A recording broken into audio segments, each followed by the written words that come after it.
when he led college football in completion percentage and he threw almost 40 touchdowns for over 4,000 yards. How tall was he? Because they make it seem like he shrunk all of a sudden, RC. Oh, how lively was his arm? Because all I know is somebody did that. Somebody threw for over 4,000 yards, somebody threw for almost 40 touchdowns, and somebody led college football in completion percentage. Now, I'm trying to figure out, what I try to figure out all the time, Mel, is how a guy that hadn't played football in almost 5 months. Shannon Sharpe has publicly defended Shedeur Sanders and criticized those questioning him. Sanders has earned higher recognition and some fans are responding negatively. Although there's debate about whether he belongs on a second team list, Sharpe maintains that Sanders' career is clearly ascending. Reactions on social media are mixed. Some users are angry, others are surprised, and a few say they anticipated this result. The conversation remains active. When reports confirmed that Shedeur Sanders had been elevated from second team to near top tier status, Shannon Sharpe issued an emphatic response. He delivered a detailed rebuttal to critics, underscoring why Sanders deserved the promotion and directly challenging those who doubted the decision. I don't think that he was underprepared during these meetings. I don't believe any of these stories that he showed up arrogant and that he was bombing his interviews. I mean, you watch the film, he's on time, he's on point. You watch his interviews, he answers like a 10-year NFL veteran. Like, he's clearly dominating OTAs. It's every single day there's a new report of how well he's doing for the Browns in OTAs. And I mean, you can say what you want, it's just OTAs. Okay, if that's your new narrative, then he's doing exactly what he needs to be doing. He's on point, he's on time, he's getting the respect of his teammates, and he's making plays. So we're gonna see years down the line, something's gonna come out that I don't know what exactly it was, but something will come out. Critics have been waiting for an opportunity to dismiss Sanders. They labeled him overrated, accused him of benefiting from nepotism, and claimed his profile came only from his last name and polished image. Within their own echo chamber, they cited every game in which he fell short of huge passing numbers as validation of their doubts. Since Sanders has begun receiving formal recognition, criticism has escalated. A wave of self-appointed analysts is dissecting his throwing mechanics and team role, and many online commentators now argue that his promotion reflects deeper problems within the sport. Shannon Sharpe rejected each criticism directed at Shedeur Sanders. During the broadcast, he turned a routine segment into a detailed examination, acting as presenter, interrogator, and fact-checker. Sharpe walked viewers through game film, season statistics, and scouting reports to show why Sanders merited his recent promotion. Whenever a panelist claimed Sanders had not earned the role, Sharpe countered with completion percentages, efficiency ratings under pressure, and documented late-game drives that changed outcomes. He stressed that the backlash was driven less by on-field evidence and more by reluctance to revise earlier opinions. Sharpe argued that critics were upset not because Sanders lacked qualifications, but because his progress contradicted their initial narrative. By the end of the discussion, Sharpe had moved past simple defense and reframed Sanders as a clear example of performance-based advancement, demonstrating that early predictions can be wrong. Never heard of no Dylan Gabriel or Tyler Shock. What the hell is that? So how is Shedeur Sanders going behind them? I'll tell you how. Collusion. 4 different times they passed on him. How the hell does that happen? 4 rounds. It doesn't happen to a quarterback. We've never seen anything like this before. Shedeur Sanders with the watch. Shedeur Sanders with his bravado. Shedeur Sanders with this supposed arrogance or whatever. Shedeur Sanders' advancement did not happen by chance. While detractors questioned his resume online, he continued to prepare, attend every practice, and deliver accurate throws under pressure. The contrast between his output and the complaints directed at him has been stark. Some critics even argued the selection committee was, quote, biased toward performance, as if rewarding strong play were improper. Rumors quickly followed. Certain commentators speculated that a public relations push from the Sanders family must have influenced voters, suggesting everything from coordinated media strategies to alleged favors for coaches. None of these theories addresses the basic point. Sanders earned his promotion through consistent production, poise in the pocket, precise ball placement, and efficient decision-making. Shannon Sharpe highlighted these facts during his response. He noted that Sanders' performance metrics justify the recognition and emphasize that resistance to the move stems more from prior prejudice than from substantive evaluation. For Sharpe, the goal was clear: present the data, challenge unfounded claims, and correct the narrative. The discussion, therefore, became a broader statement about acknowledging merit and abandoning outdated assumption. Colin Cowherd defend college basketball coaches who have gotten a DUI, come to their defense and say they didn't need to be fired, that they deserve a second chance. But Shedeur Sanders drives 40 miles over the speed limit, gets a one-on-one ticket, and Colin Cowherd comes on his show today and says he's out on Shedeur Sanders. He's seen enough. He can't support him anymore. He can't be in the Shedeur Sanders camp. because of the speeding ticket. Shannon Sharpe addressed commentators who portray constant doubt as expertise. Those who discount strong performances with "we'll see" but declare bust after a single mistake. He noted their belief that progress only counts if an athlete visibly struggles. Sharpe's response was methodical rather than emotional. He presented evidence, cited statistics, and calmly refuted each claim. Following his remarks, several critics began revising or deleting earlier posts, recasting themselves as longtime supporters of Shedeur Sanders despite having questioned him for months. Sharpe insists on accountability, naming specific individuals and dates while requesting public acknowledgement of prior errors. He argues that analysts cannot spend months undermining a player's potential and then quietly adopt a supportive stance once the athlete succeeds. These are serious, big-time, top-of-the-line playmakers that they have. If you can go 45-42 in the fourth quarter because your quarterback set the school record with 510 yards passing. He was flawless. Shedeur is big time. I didn't know for sure, will it translate to the next level of competition? Yes, it might translate to the next level of competition as he can play. Critics who once claimed Shedeur Sanders was unprepared now hesitate to acknowledge their mistake. They resist retracting earlier comments and struggle to accept that an athlete can succeed without their approval. Sanders continues to share practice clips and game highlights without engaging the debate, while Shannon Sharpe documents every dismissive remark, ready to revisit them on national television. The disapproval did not slow Sanders. It underscored his progress and exposed the gap between perception and performance. As a result, the conversation has shifted. Analysts who doubted him now describe him as undervalued and publish detailed evaluations of his mechanics and game management, suggesting long-standing familiarity with his career. In a matter of weeks, critics have recast themselves as advocates, demonstrating how quickly opinion can change when consistent results leave little room for doubt. Shannon Sharpe signaled that his commentary is not over. He considers Sanders' advancement a positive outcome for every athlete who has been overlooked or criticized for having confidence. Sharpe stressed that analysts do not have the authority to determine who deserves recognition based on personal preference. The reaction to Sanders' promotion, he argued, revealed how quickly opinions can shift once results are undeniable. Sharpe pointed out that many vocal critics became quiet when confronted with objective performance data. This exchange, Sharpe insisted, reached beyond defending a single quarterback. It challenged the practice of dismissing achievements that do not fit familiar narratives. He reminded viewers that success does not require external approval and that consistent talent will surface despite online commentary intended to minimize it. While critics reconsider their positions, Sharpe remains steady, assigning credit to the athlete and allowing the scoreboard to confirm the argument. In his view, the statistics speak clearly enough. Sharpe also emphasized that the intensity of the backlash must be placed in context. College football is a volatile environment where unexpected outcomes are common. Therefore, declaring failure based on incomplete evidence only weakens the credibility of sports analysis. The discussion underscored the need for measured evaluation rather than reactive judgment. Dak Jackson and him and everybody else that we talked to have said that Shedeur looks good. He looks really good. Yes. He looks better. And we got Zach that say Dylan Gabriel ain't even an NFL quarterback.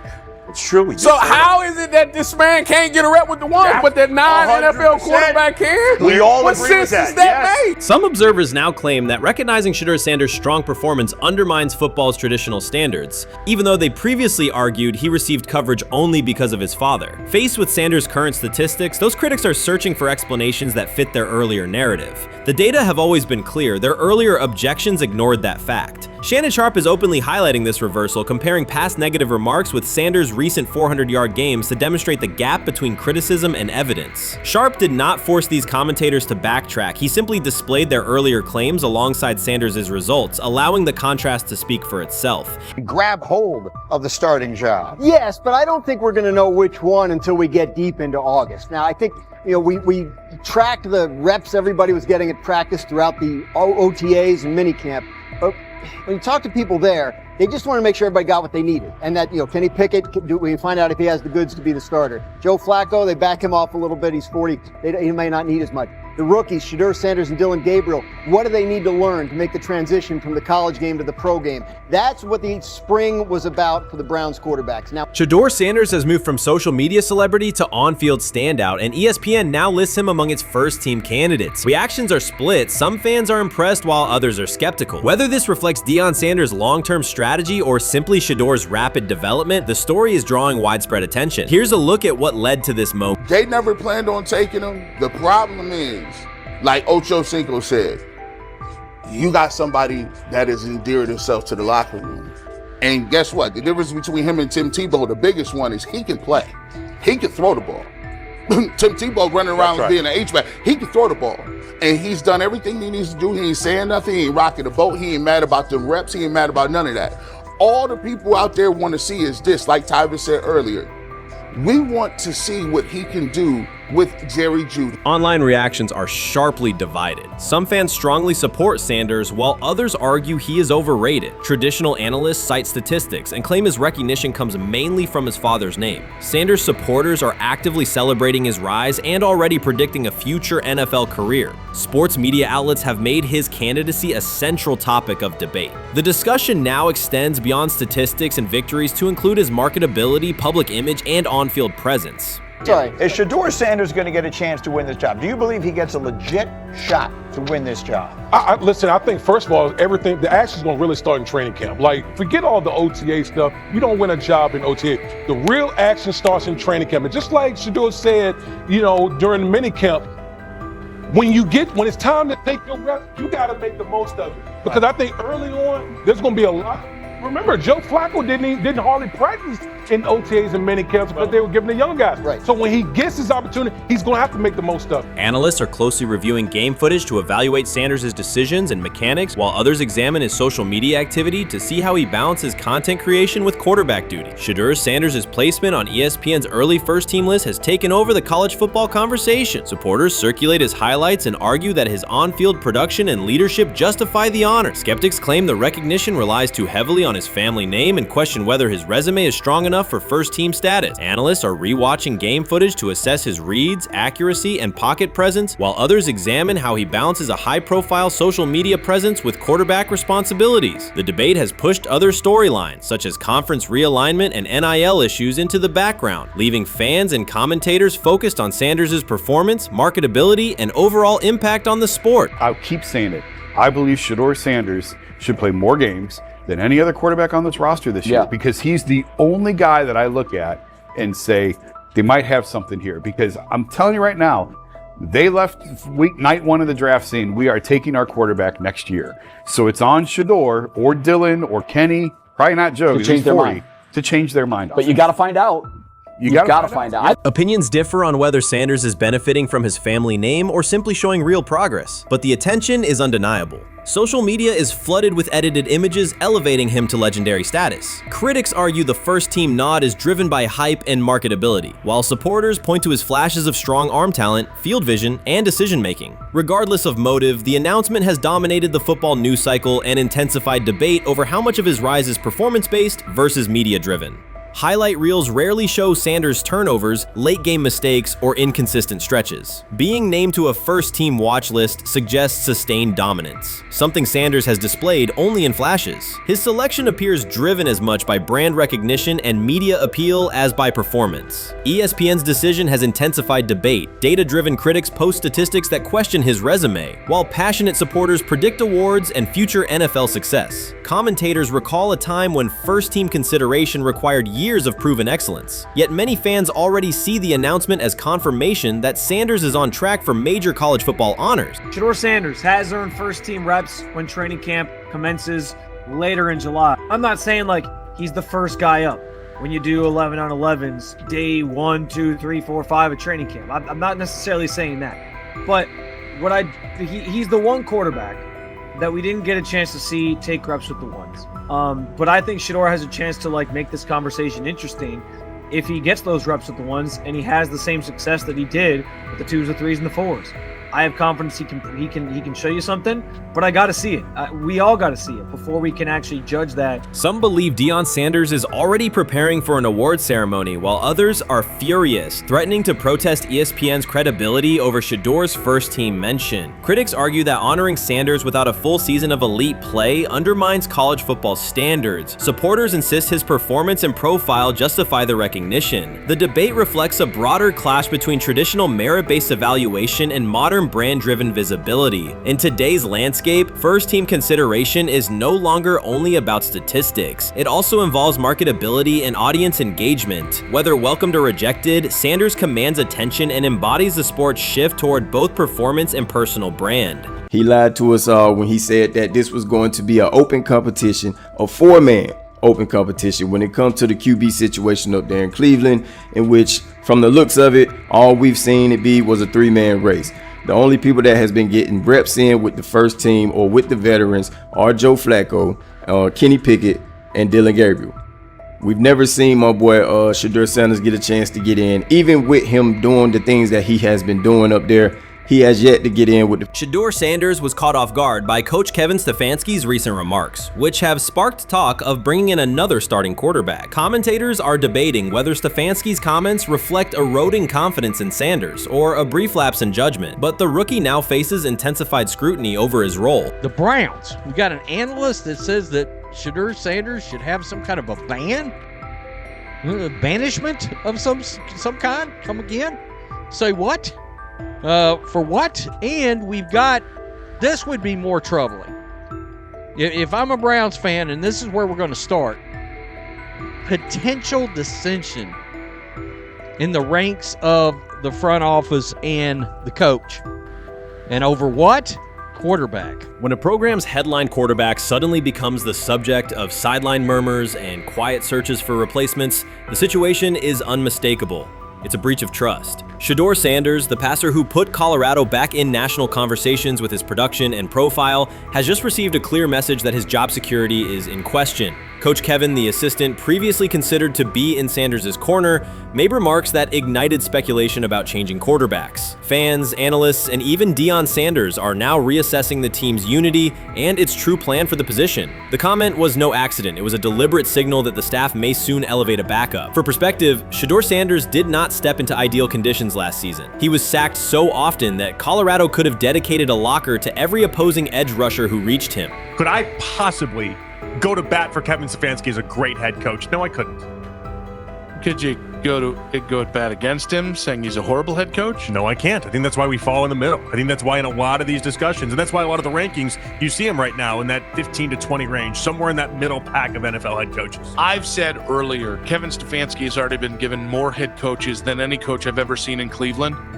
Starting with the decision to move on from Baker and him clearly still having another level to get to in Tampa. Last season, Shedeur Sanders often had to operate behind an offensive line that provided minimal protection, yet he still delivered precise throws and critical drives. At times, he seemed to be carrying a struggling roster almost on his own. Despite the constant pressure, he never complained, never threatened to transfer, and never acted entitled. He remained with Colorado because he trusted the program, trusted his father, and believed in the team's larger mission. That loyalty is why Coach Kevin Stefanski's recent statement that the quarterback competition is wide open struck so sharply. The remark implies that Sanders' starting role is insecure, as though the player who absorbed countless hits while holding the offense together is simply another name competing with walk-ons and first-year athletes who are still learning the cadence. This goes beyond ordinary coach language about fostering competition. It introduces genuine uncertainty about the staff's confidence in Sanders and invites speculation that Colorado is actively assessing outside options through the transfer portal. By characterizing the position as vacant, Stefanski has planted seeds of doubt that could quickly evolve into rumors and undermine the stability of the locker room.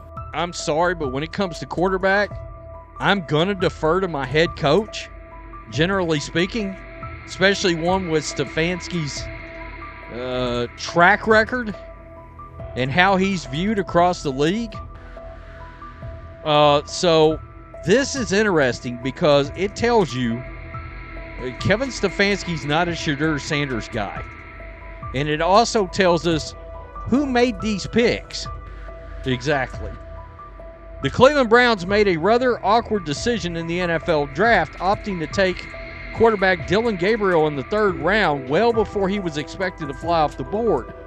Then 2 rounds later, the Browns took fellow quarterback Shedeur Sanders. So what exactly is going on? Discussion has begun about whether Colorado is actively evaluating another quarterback and preparing for life after Shedeur Sanders. Analysts are debating whether Coach Kevin's move is calculated strategy or a misstep that jeopardizes team stability. Sanders remains a top NFL prospect, Deion Sanders' son, and the program's public face. His highlights dominate social media and his jerseys outsell the team's victories. Yet he is once again being asked to reaffirm his position. The issue is more than routine roster management. It intersects with the family dynamics that shape the program. By portraying the quarterback job as open, Coach Kevin signals to both Shedeur and Dion that the staff is willing to move on despite Sanders' stature. For Shedeur, sitting through film sessions while hearing talk of potential replacements adds an unwelcome layer of uncertainty to an otherwise proven resume. The decision may reflect a desire for a quarterback with a different profile, perhaps someone more mobile and system-oriented, rather than a dismissal of Sanders' accomplishments. Chris Carter's televised assessment of Shedeur Sanders triggered immediate pushback from Cleveland fans, local media, and even several Browns veterans. Carter dismissed Sanders, a fifth-round pick, as unprepared to start, and framed the growing interest around him as purely a byproduct of surname recognition. Since that segment aired, practice reports have told a very different story. Observers inside the Browns facility describe a rookie quarterback who is closing the gap on Kenny Pickett and Dillon Gabriel with surprising speed. Sanders first turned heads in rookie minicamp by directing the huddle with a calm that belied his inexperience. Position coaches reported that he rarely repeated mental errors during installation periods, a trait they rank highly when grading young quarterbacks. In organized team activities, he showed consistent timing on intermediate routes, kept turnover numbers low in 7-on-7 periods, and demonstrated early command of Kevin Stefanski's protection calls. That steady execution earned him a handful of first-team snaps, reps that would ordinarily have belonged to Pickett by default.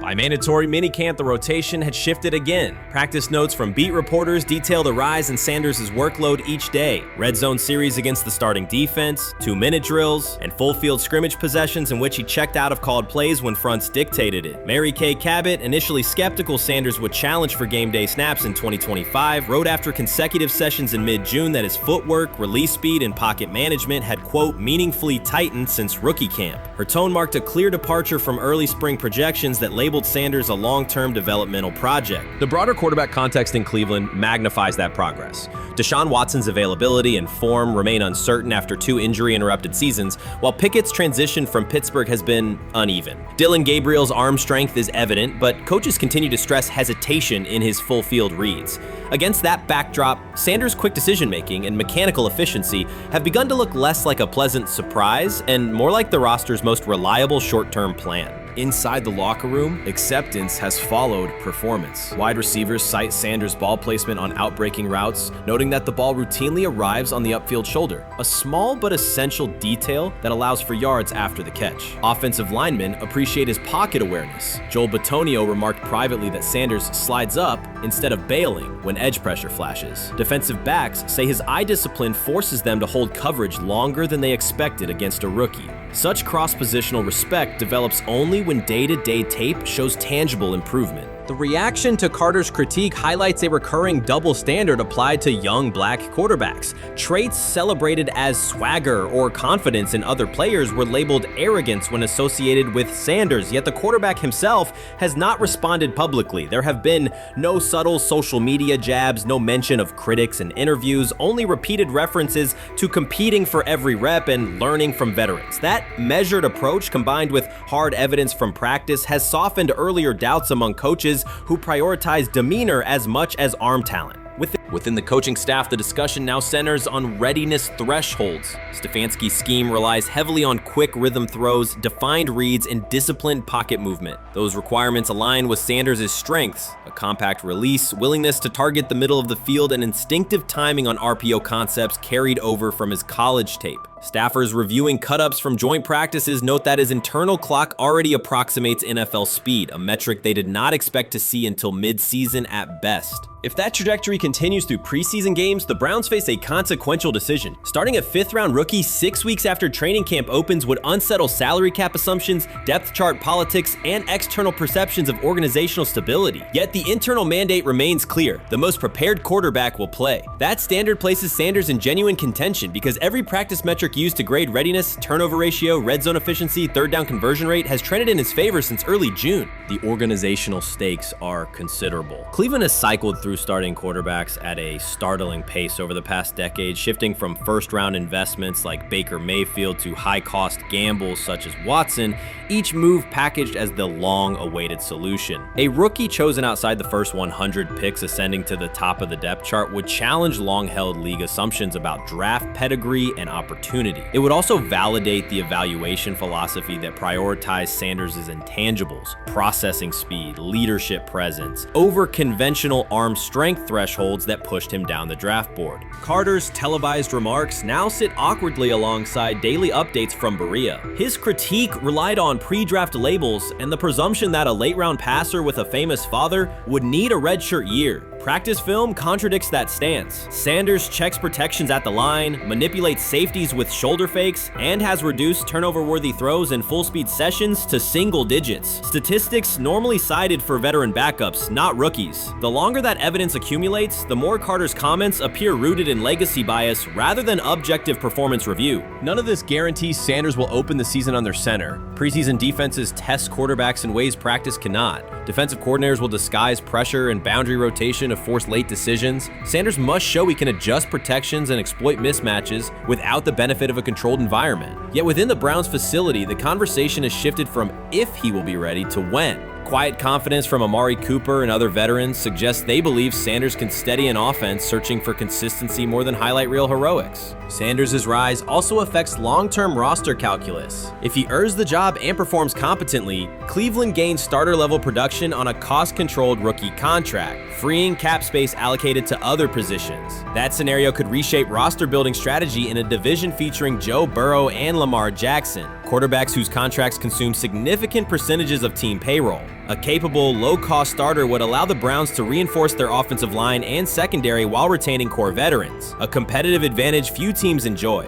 For now, the focal point remains daily improvement. Sanders continues to arrive before sunrise, reviewing the previous day's install with the quarterback coach, then staying after practice to throw on-air routes with receivers low on the depth chart. Coaches track those habits closely because consistent routine underpins performance when adversity strikes in live games. Each incremental gain strengthens the argument that readiness depends on preparation and aptitude, not draft slot. Carter's segment reminded the league how quickly assessments can become outdated when they lean on perception over evidence. Sanders' steady climb up the depth chart underscores the counterpoint. In the NFL, tape is the final arbiter. Should Sanders translate practice efficiency to preseason success, the Browns may discover that the solution to their long-standing quarterback riddle arrived quietly in the 5th round, carrying little more than confidence and a willingness to work. Rich Eisen addressed the armchair analysts and online critics head-on. Shedeur Sanders just received his opportunity, and the backlash arrived immediately. Eisen responded with a clear, point-by-point case explaining why the criticism misses the mark. If you thought Shedeur's rise was rapid, Eisen's analysis puts it in proper context. Here's what he laid out on air. Already speaking in Cleveland high schools. Weekend after, flying out immediately to get to work. But his character's terrible, right? You know, and listen, oh, he interviewed bad, you know. According to who? The New York Giants? No offense, Bert. The same New York Giants that gave Daniel Jones a huge contract and let Saquon Barkley out the door, that's the intel we're trusting here? That was for him to celebrate. He just made, I mean, look, he put in work in college. He had the privilege of being coached by his father, which we all would love and do. Turned around not one but 2 programs in college football, and then literally for any athlete, being drafted at the highest level is a success story in itself. Rich Eisen delivered a direct response to the critics. He addressed the online claims reducing Shedeur Sanders to Deion Sanders' son instead of evaluating him as a quarterback on merit. Eisen challenged those assumptions and refocused the discussion on performance, preparation, and opportunity. Say Kenny Pickett had strained his hamstring. Shedeur, they say his first day in pass, 9 for 9, 2 touchdowns, no interceptions. Really was just hating on this young guy. Within minutes, Rich Eisen delivered a structured breakdown, addressing each claim with evidence and dismantling weak narratives through clear analysis. He replaced speculation with data and kept the focus on what matters: decision-making, accuracy, leadership, preparation, and game management. The reality is simple. Shedeur Sanders was not given this opportunity. He earned it through performance and consistency against real competition. He accepted the role, met the standard, and handled the moment with professionalism and urgency. No shortcuts, no favors, just results and readiness. Eisen's point was direct. Evaluate Shedeur on his work, not assumptions, and acknowledge that he has justified the opportunity on the field. I've done it at 2 locations already, so it's simple. So that's why when people say I'm not, you know, one of the top quarterbacks or the top quarterback, is what are y'all going based off of? Because I did it year after year after year, and you see the progression. So it's like, obviously, it got to be some type of external hate that you have for the family, for the last name, for anything, because I know I proved myself. While many were still debating whether he was NFL ready, Shedeur Sanders stepped onto the practice field and operated like a clear QB1, setting protections, controlling tempo, and executing the plan. The narrative that he is just flash, media attention, or his father's influence does not hold up against his work in installs, progressions, and situational drills. What he showed was composure, efficiency, and command of the offense. He processed quickly, protected the football, and delivered on-time throws, demonstrating preparation and control. I'm a firm believer. If I wanted Shedeur Sanders at 2, at worst at 33, of course I already think that he's better than other quarterbacks. Because that's the type of talent, that's where I would have picked him at. And if he was at 2 or 33, and he still had this same exact skill set, we would be talking about him starting and playing. Right. Well, there'd only be 3 quarterbacks. It'd be 3 quarterbacks, not 4. 4, yeah. But since he moved to the 5th round, that's cool. They might have to go along with it. But to me, I think if you ask who got the best tools, I'm going with Shedeur Sanders. From the first day of camp, he was not there to get by. He arrived to lead. There was no hesitation in installs, no lapses in fundamentals, just precise timing, clean footwork, and consistent velocity to every level of the field. He managed protections, controlled cadence, and delivered in situational work, showing command rather than learning on the fly. The approach was efficient and disciplined, with attention to detail and progressions and ball placement that reflected preparation, not improvisation. At the same time, Rich Eisen addressed the narrative directly and backed it with evidence.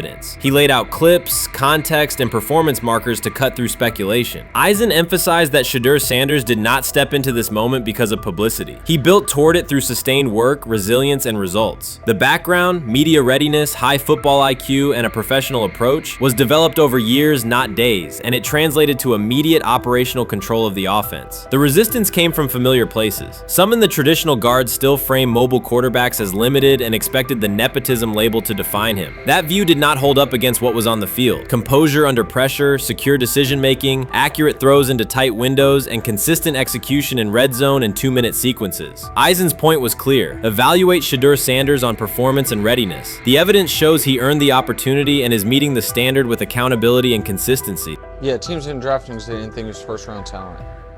And the quote we played and that's on the screen, I think is flatly wrong. We all know this shouldn't have happened. Yes, it should have. It should have happened because this wasn't. Now, again, teams can be wrong. The league as a whole can be wrong.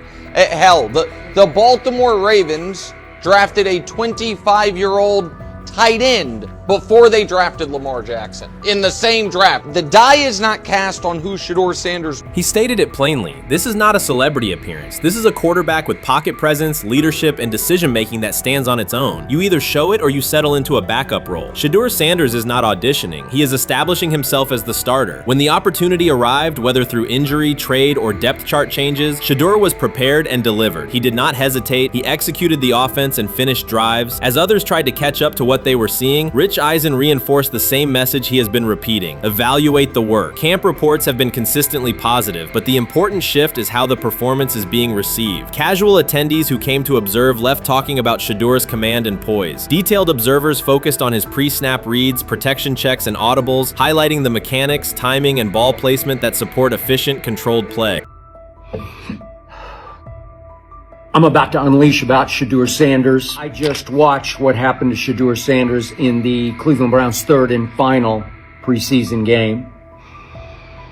And I'm outraged, I'm sickened, and I'm saddened.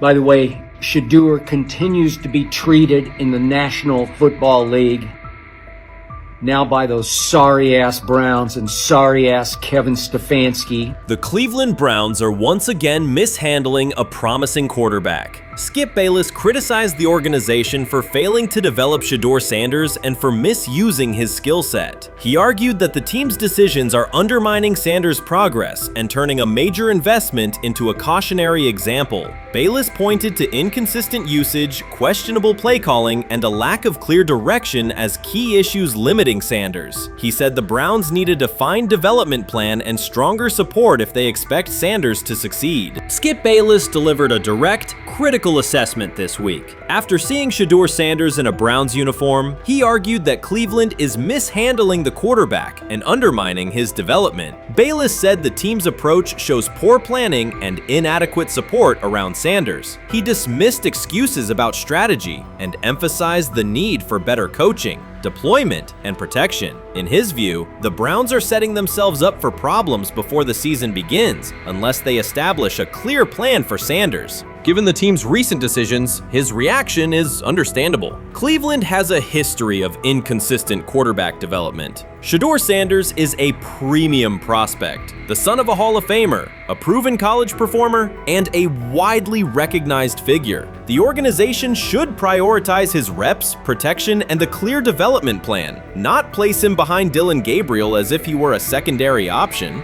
But I'm going to answer this question by saying Shedeur Sanders, and I'm going to tell you why. I think he's being set up to fail. That's right, I'm going to say it. Okay. Here we are on national television, right? There's been 11 practices, if I remember correctly.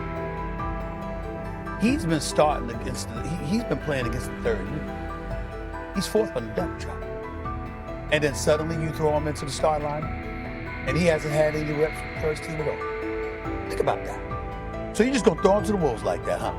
I mean, you know, if he had first team snaps in practice. Yet here we are. Cleveland has one of the most publicized prospects and is handling him like a depth piece. The broader issue is the franchise's long record of quarterback instability and inconsistent development. That history colors every move they make. When the Browns draft a quarterback, fans don't anticipate a long-term answer. They brace for another reset. Shedeur Sanders should be treated as a priority, not as an afterthought behind Dylan Gabriel. Let's give him a chance.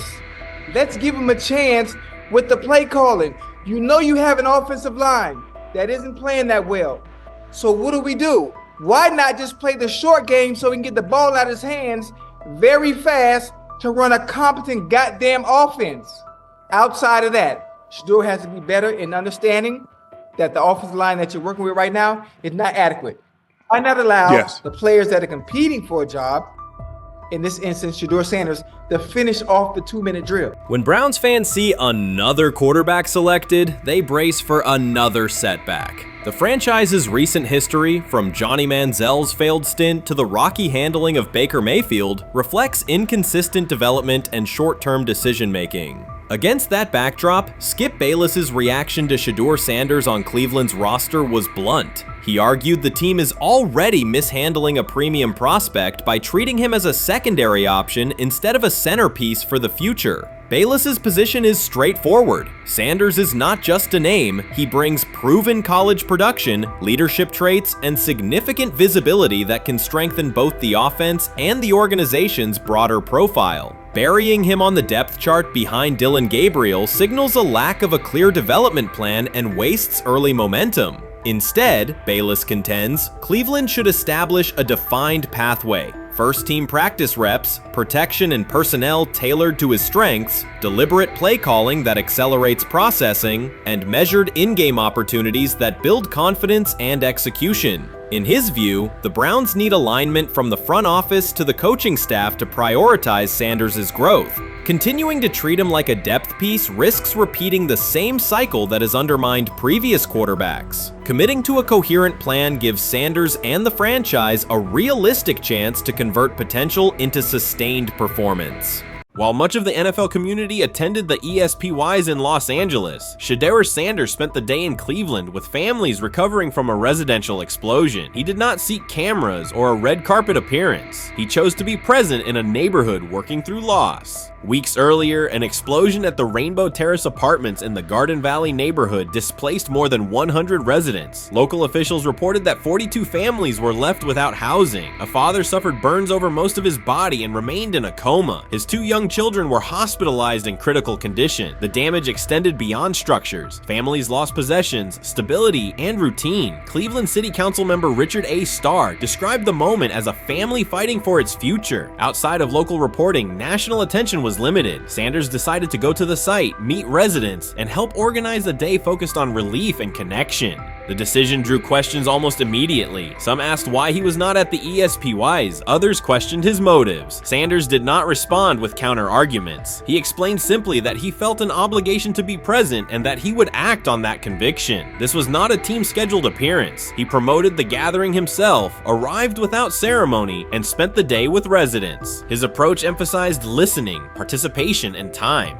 The event, which he called the Garden Valley Fun Fest, brought a large turnout over several hours. The purpose was straightforward: create space for families to reconnect and for children to play, even as recovery work continued. Sanders threw passes with kids on the blacktop, joined in games, and spoke with parents and grandparents about what they were facing next. He moved through the apartment complex and common areas with minimal staff support. Browns defensive lineman Michael Hall Jr. attended and interacted with residents as well. There were no speeches or staged moments. The focus remained on residents and their needs. Questions about visibility persisted as photos and short clips circulated online. Some criticism framed the visit as a substitute for a higher profile appearance in Los Angeles. Sanders kept to the same message. The priority was to support a neighborhood coping with displacement and uncertainty. He did not present the choice as a protest of any event. He presented it as the correct use of his day. When local media asked about his intent, Sanders said his goal was to provide families with a day of enjoyment and a reminder of community. He added that financial support can help, but that showing up in person also matters. Standing with people, listening to them directly, and offering time. The statement matched the structure of the day. He stayed on site, remained accessible, and left the focus on residents rather than on himself. The timeline mattered to him as training camp approached. Sanders did not connect the visit to his role on the depth chart or his draft position. He kept references to football confined to preparation, learning the playbook, protections, cadence, and timing, seeking guidance from veterans, including Joe Flacco, and staying ready for opportunities when they come. He has repeated that he has time to grow and intends to use it to learn the system and earn trust. The visit did not alter those priorities. He returned to his regular schedule the next day. Since arriving in Cleveland, Sanders has treated community work as part of his responsibilities. Before his jersey went on sale, he visited schools, including John Marshall High School, speaking with students about goals, accountability, and effort. He set public objectives confidently, such as long-term aspirations for the franchise, but paired them with routine work in the building, meetings in stall, film, and on-field reps. The day at Rainbow Terrace fit that pattern. Identify a need, show up, contribute, and avoid unnecessary attention. For residents, the Fun Fest provided a brief reprieve from ongoing challenges: housing transitions, school logistics, medical appointments, and the paperwork that follows an emergency. For teammates and staff who observed, it was an example of a rookie investing time locally without seeking a headline. For Sanders, it reinforced how he plans to operate in Cleveland: be consistent, be present, and let action speak. The setting at Rainbow Terrace underscored the scale of recovery ahead. Families described the first weeks after the explosion: nights in temporary housing, efforts to replace clothing and essentials, coordination with agencies and community groups. Sanders moved from group to group, speaking with parents about their immediate needs, greeting elders who came to watch the activities, and encouraging kids who wanted to throw a football, run races, or take a photo. He kept the schedule flexible so residents could arrive and leave as they were able. Community partners and volunteers handled tables for supplies, simple games, and refreshments. There were no sponsor banners or organizational pitches. Residents organized as they usually do, checking on neighbors, guiding children, and sharing updates. Sanders' role was clear: participate, make time, and listen. The presence of a recognizable player brought energy, but the purpose remained practical: create a normal afternoon in a place that had not felt normal since the blast. Online reaction covered the full range of opinion. Some posts praised the decision and the event's tone. Others questioned why a rookie would skip a high-visibility awards show. Sanders did not try to manage that conversation. He maintained the same explanation. He chose to spend the day where he believed he could be useful, and then he returned to his football schedule. The approach was consistent with how he addresses other topics, answer directly, and move on to the next task. The same measured approach appears in his preparation for camp. Sanders has not asked for public guarantees about reps. He has focused on install recall, cadence, and protection IDs, route timing, and situational work. He has sought input from veterans, thanked teammates who have provided guidance, and spent time with receivers and linemen to align on communication.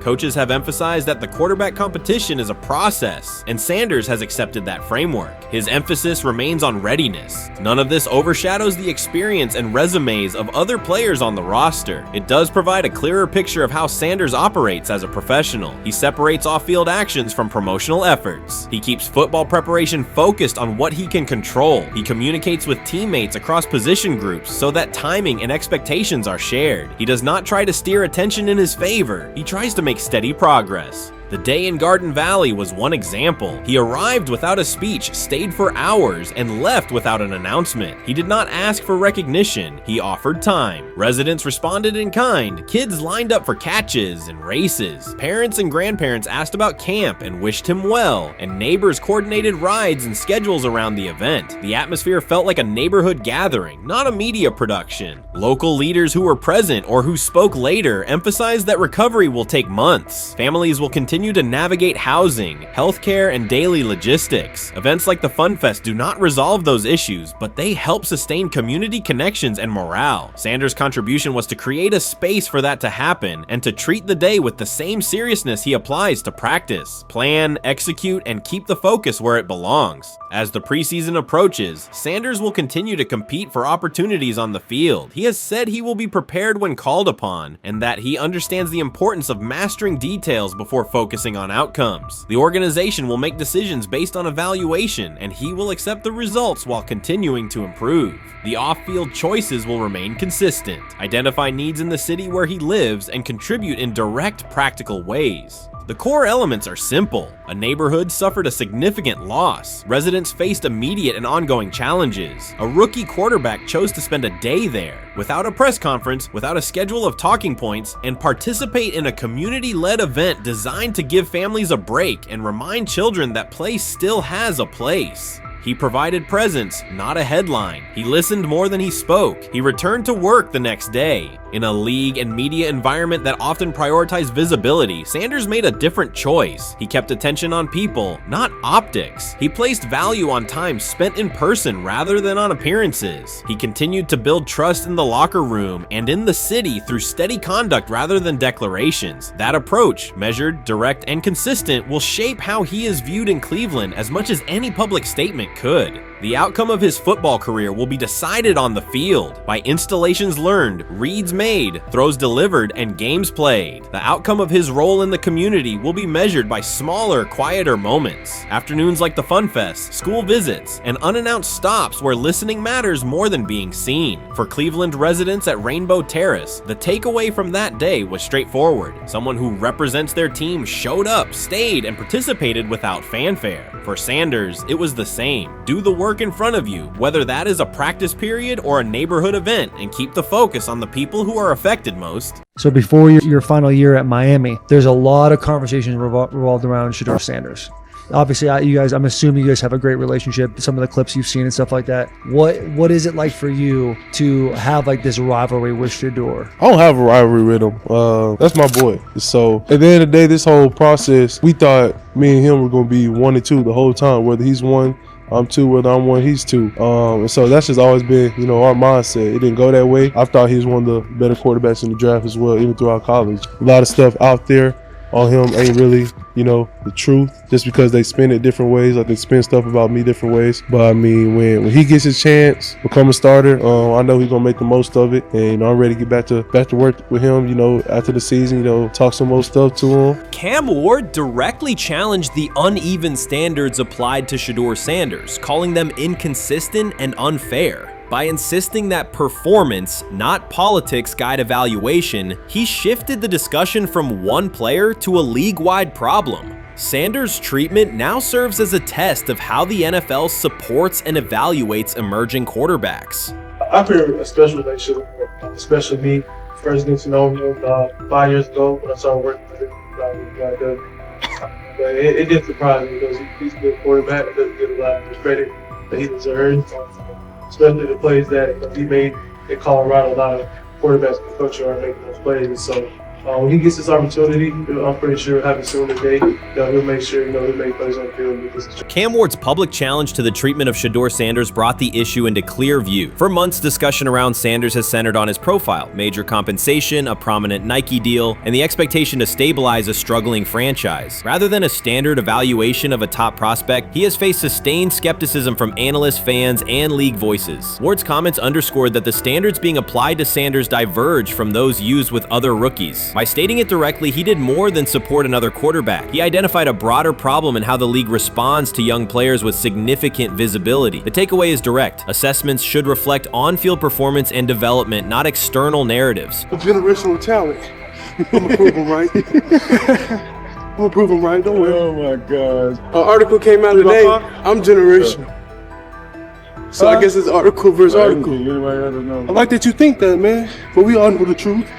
What? Trav gonna be first? You generational, I'm legendary. That's cool. We can be legendary. Legendary, get their ass. We'll start going in like 5 minutes. Shedeur Sanders entered the league with more than a playbook. He brought a public brand, a family legacy, and expectations unusual for a first-year quarterback. Before his first regular season throw, he was already positioned at the center of attention. Rather than assess him on that reality and his on-field ability, many voices reduced him to marketing, treating visibility as proof of hype instead of performance. Cam Ward pushed back on that framing. His point was simple: judge Sanders by the same criteria applied to other rookies. With Sanders' resume, production, leadership, and composure, most first-year quarterbacks would be discussed as long-term cornerstones. The evaluation should be consistent, focused on development and results, not perception. This is the process with Shedeur, who I know is a buddy of yours, and how do you think both of you guys will end up doing in the league?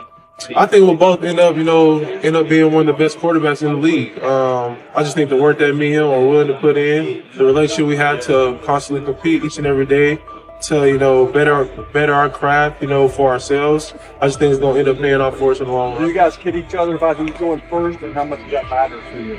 Yeah, we play around, we joke around with it. Really don't mean nothing. The draft pick will never mean anything. At the end of the day, you got to show whether you can prove each and every Sunday. You can't just do it 1 year. Disrespect shows up in two patterns. First, Shedeur Sanders is repeatedly framed through his father, Deion Sanders, as if lineage erases his own work. Discussion drifts to pedigree instead of what the film shows. Second, his visibility is treated with suspicion. His audience reach, partnerships, and ability to lift ratings are labeled hype rather than recognized as value. Instead of acknowledging that he drives demand and expands the stage for his team, critics call it an unfair edge. The result is a skewed evaluation. Star power is held against him while on-field production gets pushed aside. The standard should be consistent. Assess the tape and the development, not the last name or the attention it brings. Well, Ward, we're microfact. Cam Ward's remarks went beyond defending Shedeur Sanders. They confronted how the league manages star power. The reality is simple. The NFL markets visibility, but resists it when a player doesn't follow the expected script. Rookies are supposed to be quiet, deferential, and grateful for limited leverage. Sanders arrived with leverage, brand reach, major endorsements, and confidence. And that presence was recast as entitlement. Instead of treating those factors as earned advantages, much of the commentary used them to diminish him. Ward called out that contradiction. The same influence the league sells to audiences is criticized when a young player exercises it. His point is a standards problem, not a personality dispute. Evaluate Sanders on his preparation, leadership, and results. Don't penalize him for having a platform or for using the leverage that the modern NFL itself helps create.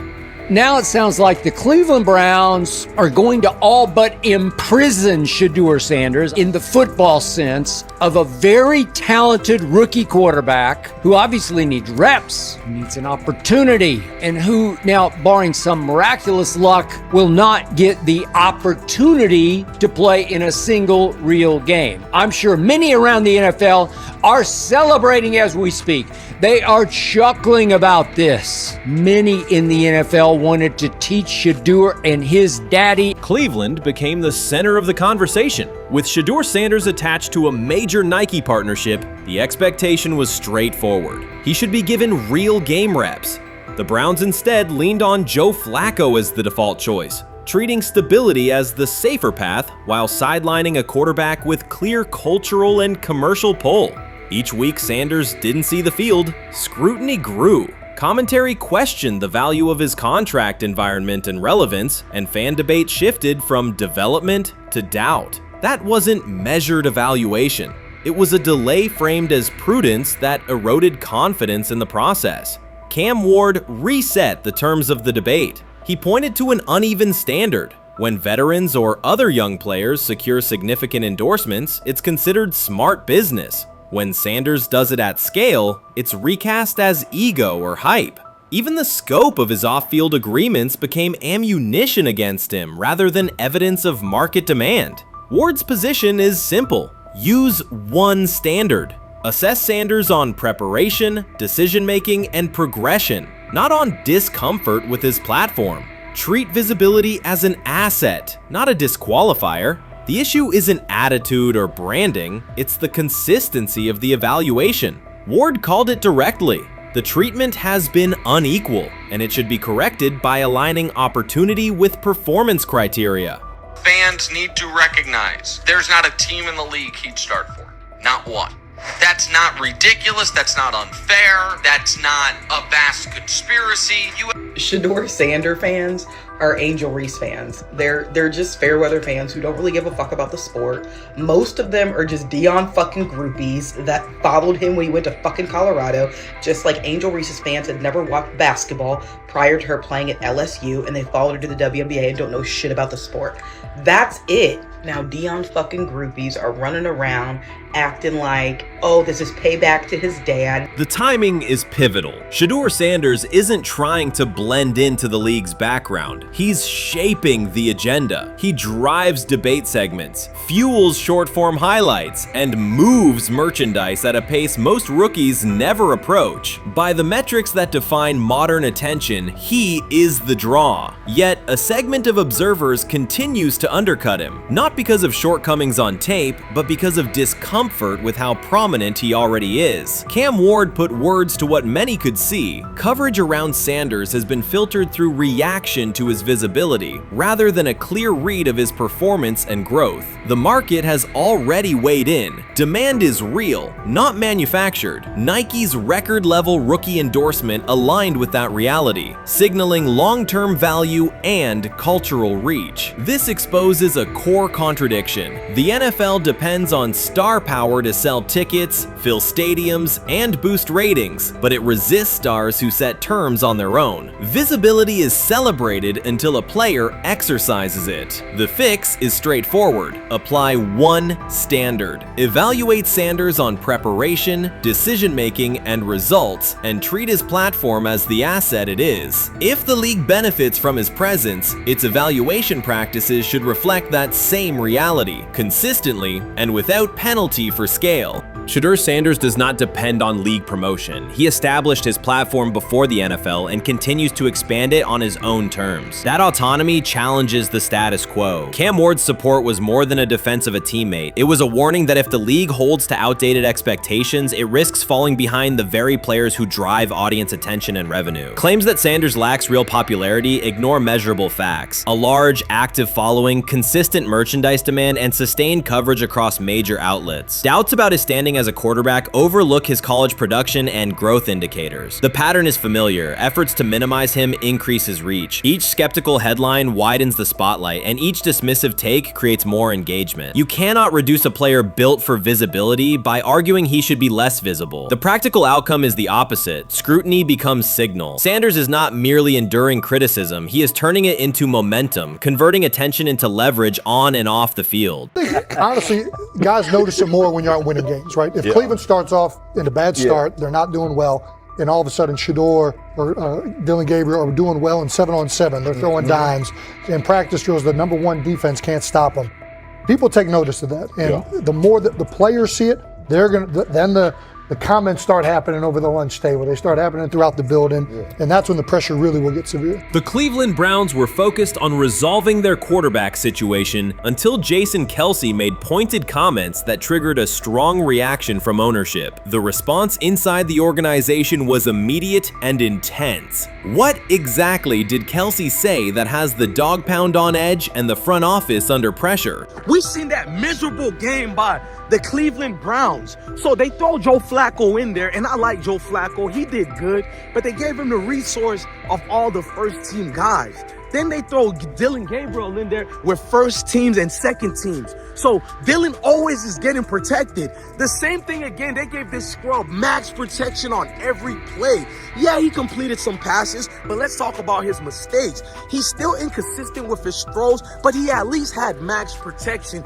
The Cleveland Browns continue to be defined by inconsistency and avoidable setbacks. Even as fans hoped the organization had turned a corner, Jason Kelce, fresh off retirement, offered a direct critique that reignited doubts about the team's direction. His remarks implied the franchise's structure and decision-making remain unstable and recent progress may not hold. The takeaway for leadership is straightforward. Identify core issues, align on a coherent plan, and execute with discipline. For supporters, it's another sign that the problems run deeper than a single season. They throw Shedeur Sanders in there with the lowest cab drivers you couldn't even get on 5th Street. And I'm pissed off, bro, because the play calling was abysmal. Look, even if you don't like Shedeur didn't even get a chance to be trash. Even if you think Shedeur is garbage, he didn't even get a chance to be garbage. That's how awful the offensive line was. Kevin Stefanski still doesn't want to give Shedeur second strings and first strings reps. Why is that? Browns ownership's response shifted from measured to urgent. The pattern is familiar in Cleveland. The team once treated Johnny Manziel as a franchise solution, retained Hugh Jackson for a second year despite results, and invested heavily in Deshaun Watson through a costly trade and contract. These decisions reflect aggressive but poorly aligned planning. The outcome has been continued instability instead of sustained progress. That this was the guy that they wanted to start. He's seasoned, he's experienced, he still has a big-time arm, even at his age, and they open with the Cincinnati Bengals. They wanted that experienced guy. He was always going to be the guy. They were not going to start Dillon Gabriel or Shedeur Sanders in week 1. Kenny Pickett had a hamstring injury. It makes it easy to go with Joe Flacco. And the question isn't and wasn't going to be who's the starter in Cleveland. The question is, who's going to be the backup in Cleveland? Who's going to be the number 2 quarterback when they open the season against these Bengals? Fans still show up season after season, expecting improvement and bracing for setbacks. The usual pattern has been early optimism followed by a gradual collapse. But last season was different. For a sustained stretch, the Browns looked organized and competitive, resembling a functioning team. Couple days, 3 days until roster cutdowns, how do you feel about that? Do you feel like you belong here on this team? Obviously, I think overall as a player, I feel like I put in the work. I feel like everything I do, I try to do it to my best, and that's all I ask for. So I feel like everybody feels like, they should be on the team, and if you ask anybody on the team, would they feel like they belong, in their own eyes. So I feel like I do, but I'm my own player, I think about myself in a high regard. The front office entered the offseason confident. Kevin Stefanski was being praised and the dog pound believed the team had made real progress. Then Jason Kelce delivered a pointed assessment that cut through the optimism. Fresh into retirement, the former Eagles All-Pro and Super Bowl champion said Cleveland still looks like a team patching over issues rather than building a durable contender. Kelce's view was direct. The Browns' structure is fragile, and the roster is too dependent on perfect health at quarterback. He argued the team is one injury away from losing continuity and sliding backward. Because Kelce has operated inside a stable, championship-level organization, his comments carried weight with players, media, and fans. The reaction was immediate. People took his critique seriously, not as outside noise, but as an informed evaluation of how a successful team should be built. Ownership also felt the impact. Jimmy Haslam's response shifted to urgency, a sign that leadership recognizes the stakes. The criticism arrives in the context of prior high-risk decisions, especially the fully guaranteed $230 million commitment tied to Deshaun Watson. Watson has missed time and shown inconsistency when available, and the contract has constrained flexibility. Kelce's remarks highlight why depth, alignment between the front office and coaching staff, and a clear contingency plan at quarterback are non-negotiable. The takeaway is straightforward. Cleveland must convert last season's progress into a stable framework, protect the quarterback, deepen critical positions, and establish a plan that survives injuries and short-term setbacks. Without that, the games that fueled optimism will remain temporary. If you're a betting man, who do you think starts for the Browns at quarterback? Okay, this is the situation. Kenny Pickett, they actually traded for him. Joe Flacco, no one's bringing Joe Flacco in the building thinking Joe Flacco's going to be the starter. If Joe Flacco is your starter, you got a problem. You have a huge problem. And if they were saying Shedeur was the starter as the 5th rounder, you got a real problem too, because he passed over all these guys in these reps in the offseason in shorts, in bikini shorts, Speedos and stuff. Like, no. That kind of stuff. So I'm not that surprised. When you put down a 3rd round pick on a quarterback, you do believe he has a certain skill set. Jason Kelce stated the obvious. Cleveland committed to a quarterback who hasn't played at an elite level in years, and Joe Flacco's playoff run didn't change the long-term outlook. Ownership appeared more upset that the criticism was public than by the substance of the critique. Many fans agreed. They've seen this pattern before. Rosters age, injuries are inevitable, and when a single contract dominates the cap, one setback at quarterback can undermine the entire season. Kelce's broader point was about structure. The Browns prioritized the high-cost, uncertain starter over depth and contingency. The late-season surge masked issues that remain: limited cap flexibility, thin depth at key positions, and an offense that lacks a credible Plan B. Fans recognize how quickly a strong defense can decline with injuries, and how an offense without redundancy stalls. The AFC North raises the stakes. Baltimore with Lamar Jackson sustains a top standard. Cincinnati with Joe Burrow returns to contention when healthy. Pittsburgh rarely slips below .500 under Mike Tomlin and wins with defense and consistency. In that environment, Cleveland can't rely on perfect health or peak form from one player. The path forward is clear. Diversify cap allocation, reinforce the offensive line and receiver depth, carry a legitimate backup plan at quarterback, and install a scheme that functions regardless of who is under center. Given what we saw yesterday with Shedeur Sanders, somebody on the Cleveland Browns is 100% getting fired, probably by the end of this year. The person who's probably going to end up getting fired is Kevin Stefanski, because I know that he didn't want Shedeur Sanders on the team. It was Andrew Berry who made that pick.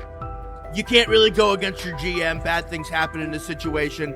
But Shedeur Sanders is not without fault for what we saw yesterday. This is the play that we saw yesterday that has the internet just exploding, where Shedeur Sanders took like a 24-yard sack.